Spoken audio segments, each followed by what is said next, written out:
morning, everyone. I hope you're okay today. This week is Mental Health Awareness Week in the UK, so I thought I would come on here and talk a little bit about mental health. The depression and anxiety is now the first cause of disability worldwide in 2020, according to the World Health Organization. So it's important. It's something that we really need to talk about. So root causes for mental health can be varied, and there's a lot of dimension to it.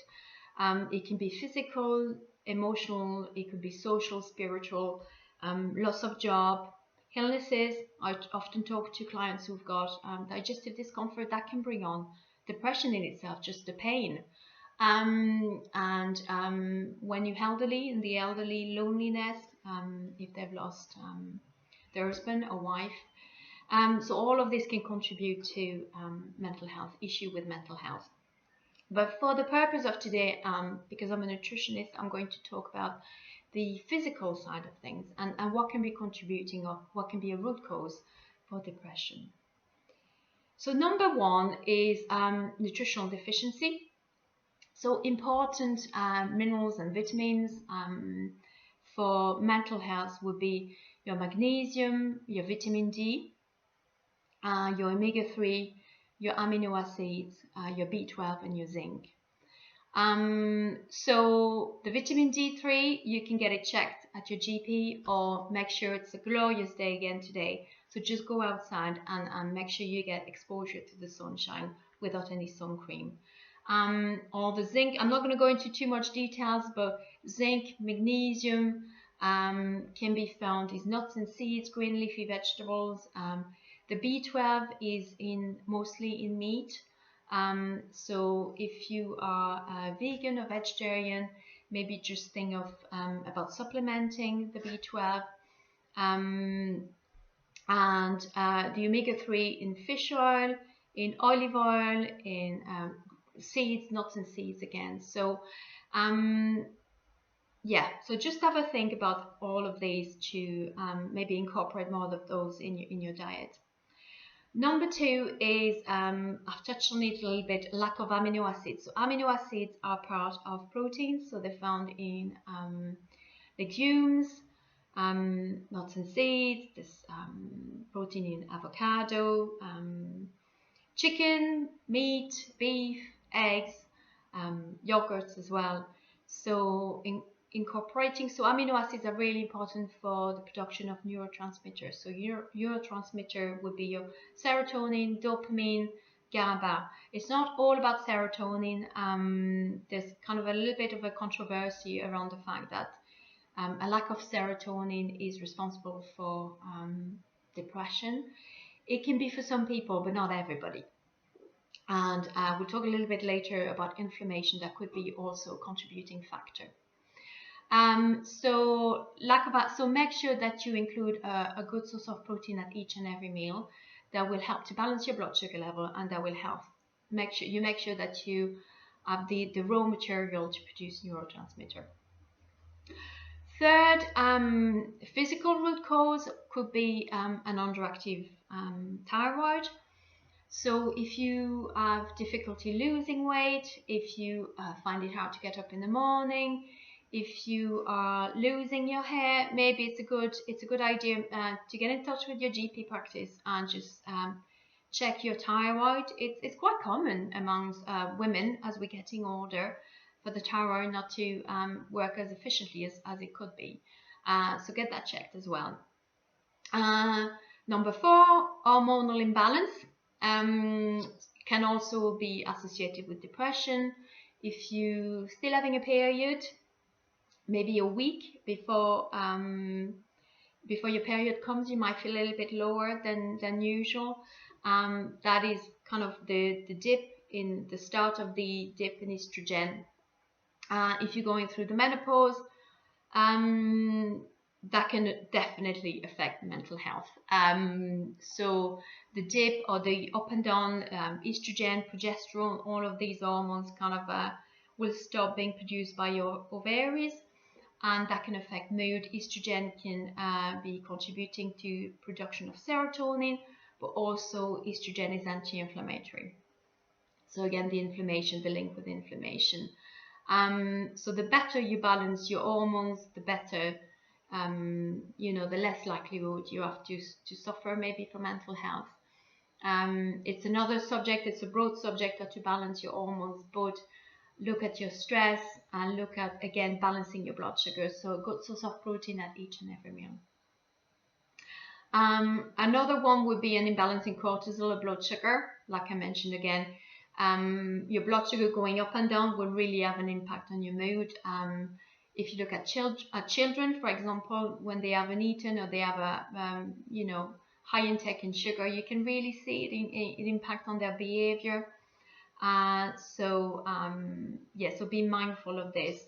Too much caffeine as well can bring a peak but a drop. So you want a nice steady blood sugar, and you do that again by eating good source of protein at every meal, and having a lot of fiber as well is really important. Finally, the gut microbiome, which is my favorite subject. So we now know that there's a nerve called the vagus nerve that goes, the longest nerve in the body, that goes from your gut to your brain. And we've always known that your brain can impact the health of your gut, but we now know that 80% of the messages actually go from your gut to your brain. So the good news is that means that what we eat can impact how we think and how we feel. And obviously, the best way to feed and nourish your gut is what we call the 3 Ps.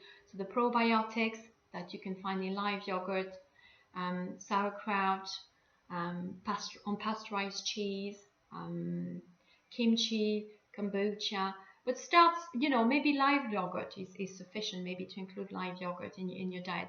That's probably kefir. Kefir is also now available in the supermarket.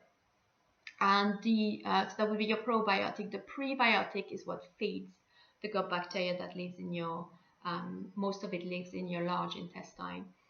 And you can find those in a lot of plant food, fruits and vegetables. And the polyphenols, these are also important, and your gut loves to play with those. And what happens is that when they play with those, or when they ferment probiotics, your gut bacteria will produce something called short-chain fatty acid, and those short-chain fatty acids have been shown to be anti-inflammatory in the body. To be anti-inflammatory in the body.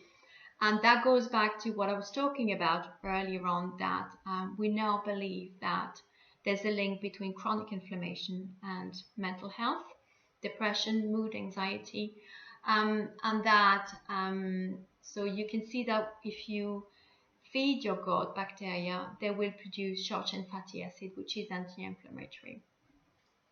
So that will really impact, be beneficial for mental health. And so there is an important and quite interesting study that was done in 2017 in Australia called SMILE, and it was the first study of its kind. And basically what they were looking at is, can I improve my mood by eating differently and changing my diet? And the answer is yes. They took some, they kind of did a study. It's a randomized control trial, which is the gold standard in terms of studies. And they gave participants, so there was 2 groups. One of the group was getting some kind of help in terms of social interactions with other people or talking to someone, and another group changed their diet. And I've got a lovely document here that I will post online as well of what the diet was. And it was like pretty much a Mediterranean diet, very low in processed food. Daily, people were given whole grain, fruits and vegetables. There was some dairy as well, and there was olive oil, 60 milliliters of olive oil, which is quite a lot really. I think it's probably 3 or 4 tablespoons. Nuts and seeds. Weekly they were given legumes. There was some lean red meat, fish, at least 2 serves of red fish, 2 or 3 serves of poultry, and then some eggs, up to 6 eggs. And I think that if you're suffering from depression, sometimes it's really difficult to change your diet, because especially if you're on antidepressant, you probably feel that you're craving sugar. That's one of the side effects. But I think the message is that you can, by changing your diet, maybe by doing small changes, you can maybe help the way you feel. It could be just adding a few nuts and seeds here and there, and a smoothie, and just work that way, but just don't feel too guilty if it's not happening straight away. So I hope this has helped you a little bit to understand the physical side of depression. It's really important to talk about it, and it's really important to be aware of it, and look after the people we care about and our friends, and always be kind as usual. So have a lovely day, enjoy the sunshine, and I'll see you again soon. Thank you.